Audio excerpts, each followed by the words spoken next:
What's going on, guys?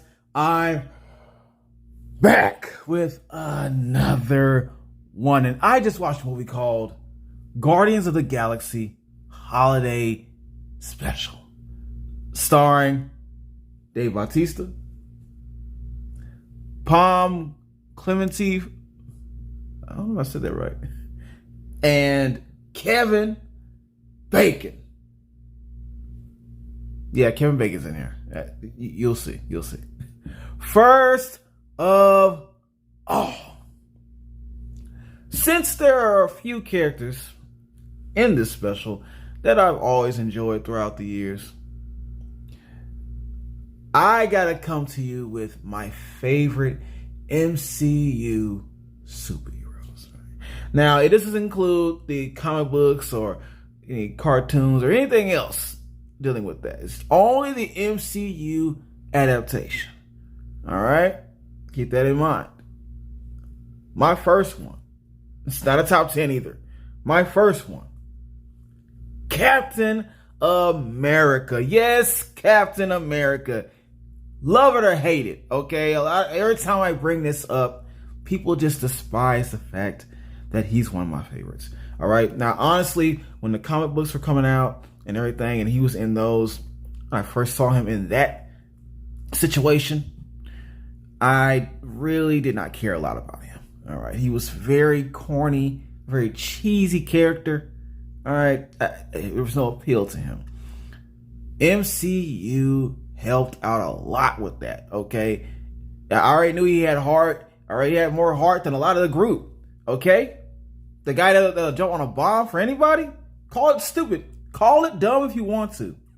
That's hard, okay? And during the Civil War, I was on his side. You gotta have casualties to save the world, man. You gotta have casualties. Then, Iron Man. I'm not leaving him out. I'm not leaving Iron Man out. Now, just like Captain America, in the comic books, trash. Complete trash. But when MCU put the first Iron Man movie out, I actually cared about Iron Man. All right, I actually cared. He's one of the coolest. He was, unfortunately, one of the coolest in the Avengers. His moves were just so cool. It was the epitome of cool. All right, honestly. Then there's Hulk, the Ragnarok Hulk. Let me explain. All right, when Hulk first came onto the big screen, it was cool, you know. I mean, it was good to see Hulk done right, at least the look. Okay, and then we wondered, okay, when he's gonna get his own movie. Then he starred in Ragnarok Thor, right? And just the fact that he could say a lot more than he usually does, I loved it, and they made it so humorous, and he was hilarious. He was funny as hell. All right, I don't like the Smart Hulk. I know a Smart Hulk is a thing in the comic books, blah, blah, blah. That's cool and everything. That's cool, but I don't care about Smart Hulk. I want Hulk in Ragnarok. Bring that back, okay? And he was also a cool thing in the comic books. So he's one of my favorite comic book characters, hands down. Then there's Thor, all right? Even though his latest movie didn't do that well, he's looking a little bad for him right now. But Thor has always been one of my favorite characters in the MCU, man. He talks a good game. He's one of the cockiest. All right. He has the attitude. All right. He backs it up with the hammer. You know, it may give him a little trouble sometimes, but that's what Thor does. That's what he does. That's Thor. Okay. Gotta love it. Then we got Drax. Yes. When it comes to Guardians of the Galaxy, it's not Starlord for me. It's not Starlord. I know he's the lead guy, Chris Pratt, blah, blah, blah, blah, blah, blah. I don't care. I don't care about Starlord. Drax is hilarious.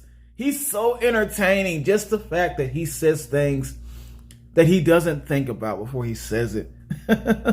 Like green horse and all that. Okay, I couldn't believe he said that when I heard it the first time on that movie.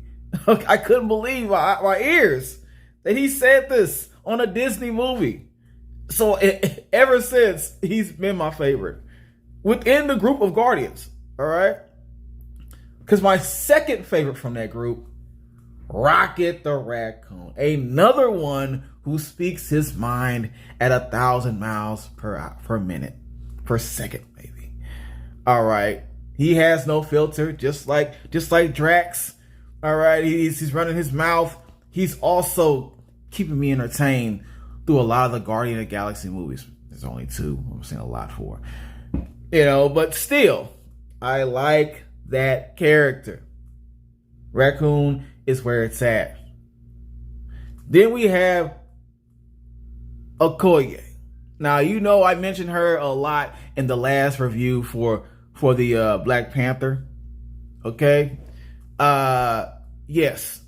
I'm sorry, but she is one of the highlights of both Black Panther movies. She's always on the front line. You can see her on Disney shows, on Marvel, popping up out of nowhere, especially the Falcon and Winter Soldier. She's all up in that. She's all in that. Okay? Well, she's not all in it, but she just pop up with her little soldiers and everything, and they handle business. All right, I like how she's always ready to battle. All right, she did most of the hard, heavy work in Wakanda Forever. Argue with me on that if you don't believe it. If you don't like what I said, come on. I don't care. And now we have the Guardians of the Galaxy's holiday special. So at least some of my favorite characters still keep their position as some of my favorite characters in that group. We're about to find out. Let's go. Oh yeah, by the way, don't worry. I'll do the favorite villains next time. Or it's coming soon. But the favorite villains of MCU is coming. All right. Now let's go. Guardians of the Galaxy Holiday Special. For those who are not aware, if you're not aware about this, or you don't know, or you're claiming you don't know, you really don't watch Disney Plus like that, do you? Or you're just really not a Marvel fan, even though they're dwindling right now. Nah, it's not an excuse. It's not an excuse. Okay, you should know about this. No, I'm not giving you any kind of slack. Penalized. You're getting penalized. Guardians of the Galaxy Holiday Special. It's pretty much a holiday special about the fact that Starlord had a story that he had to tell from back in his childhood when Yondu was pretty much raising him. And he tried to explain what Christmas was like on planet Earth. And Yondu wasn't having any of it. All right? Yondu didn't care about that crap. And, Drax and Mantis get a hold of this information. And they just felt like it was so sad that the Christmas spirit was ruined for him. And now they must go kidnap Kevin Bacon so they can make his Christmas whole again. All right? And that's the premise of the movie. Seriously. Positives. This was hilarious, and I'm so glad that it was. I'm so glad that James Gunn is back on the project. Or maybe he did it already before he left. I'm not sure. But I'm just glad that his mark, his name is on this, because I can see it through and through on this project. Okay? Everyone was funny, especially Drax and Mantis. Their little team up, I knew it was magic since part 2 of Guardians of the Galaxy. I knew it was going to be magic. All right? Those two bouncing off each other, they're so dumb. And it's funny that Mantis is the smart one out of the two. It's just, that's crazy. She is the smart one out of the two of these bumbling idiots. And of course, other characters in the movie just also bring their humor to it. Of course, we got Starlord and Raccoon and Groot are there for a little bit. All right, and they're bringing the funny a little bit, but it's all about Drax and Mantis in this one, and they are just the comedy duo I didn't know I needed. All right, let's just put it like that. Positive number 2. This had the perfect score and performances in this movie. All right, as soon as the movie starts off, there's an interruption of a group in the street playing Christmas songs, and then they go into their own original little Christmas rock song. And I guarantee you, this group, they're dressed up as aliens and creatures, but under that makeup, this has to be a real rock group. I'm gonna find out who it is. It might be at the bottom of the screen.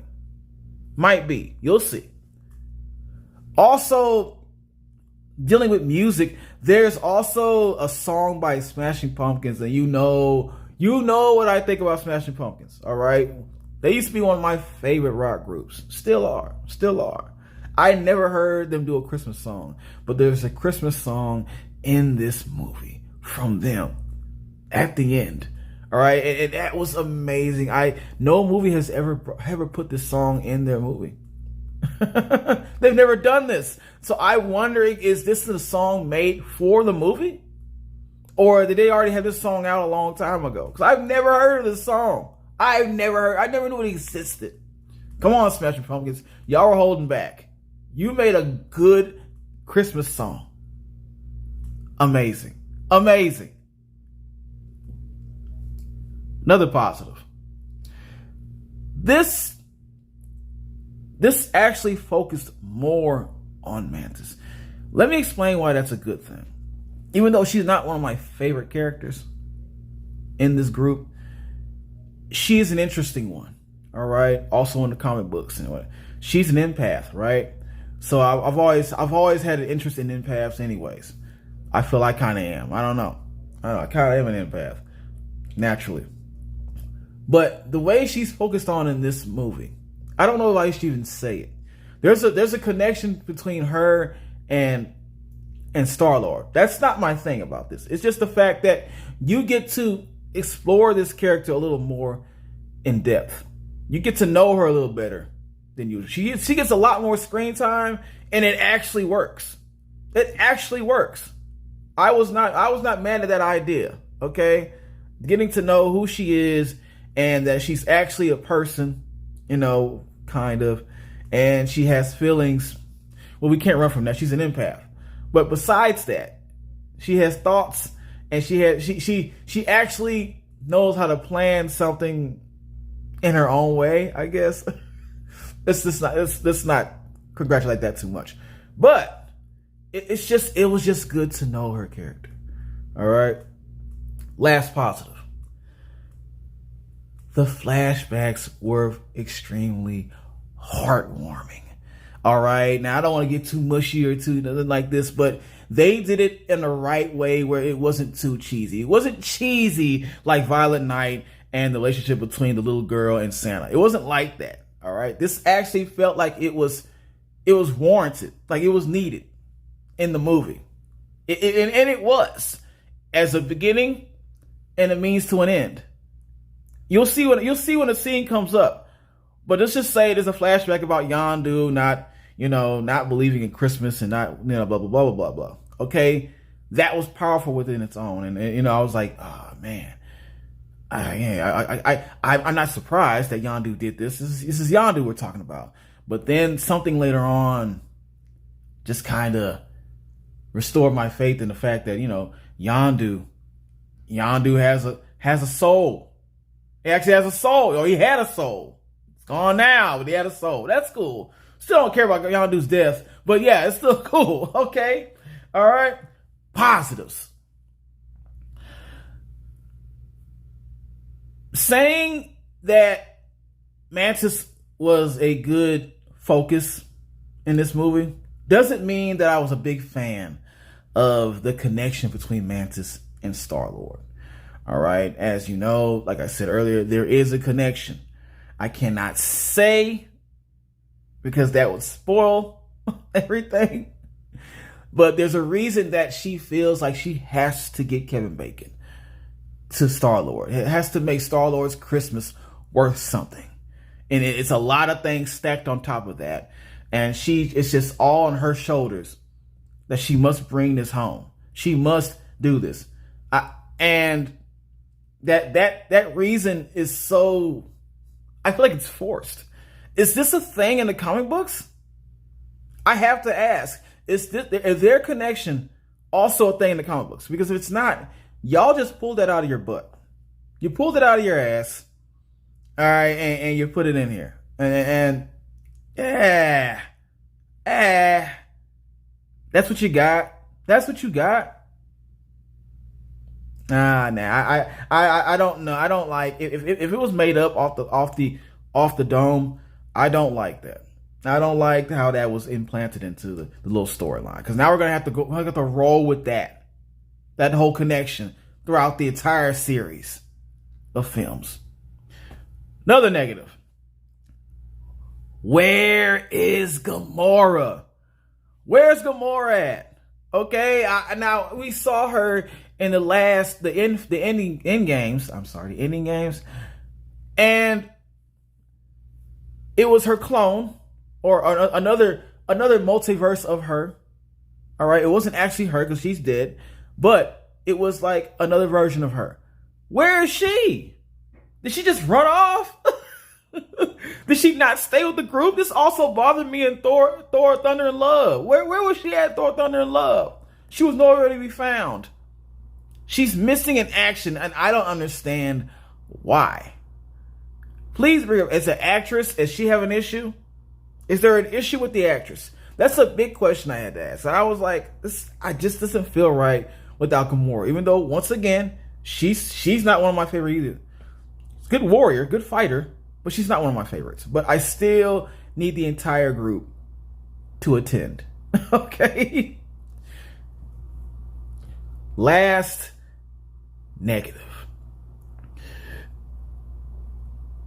There was not enough Rocket and Groot in this special, man. Yeah, they showed up for a couple of seconds. Groot was in the background. He's all swole up. I guess Groot's going to the gym now. I don't know what's going on, man. They never explained that. Why is he so big now? Why does he look like he was taking some creatine? I don't know. I don't understand. What's wrong with Groot? That's another question. What the hell? I guess that'll be explained down the line. But there just wasn't enough of these two characters. All right, like I said, Rocket Raccoon is one of my favorites too. He said a couple of funny things, but they were not. He wasn't bringing it home. He wasn't bringing it home. This is a Christmas special. We need everybody to participate a lot more. All right, I'm a little disappointed in that, but I gotta give this a hell yes. This is one of the best Christmas specials I've seen in a long time since I was a kid. Okay, I love it. I love the fact that James Gunn came back for this, or he was left on the credits. However that works, I like that his name was a part of it. All right, press that like button, share it. You better subscribe.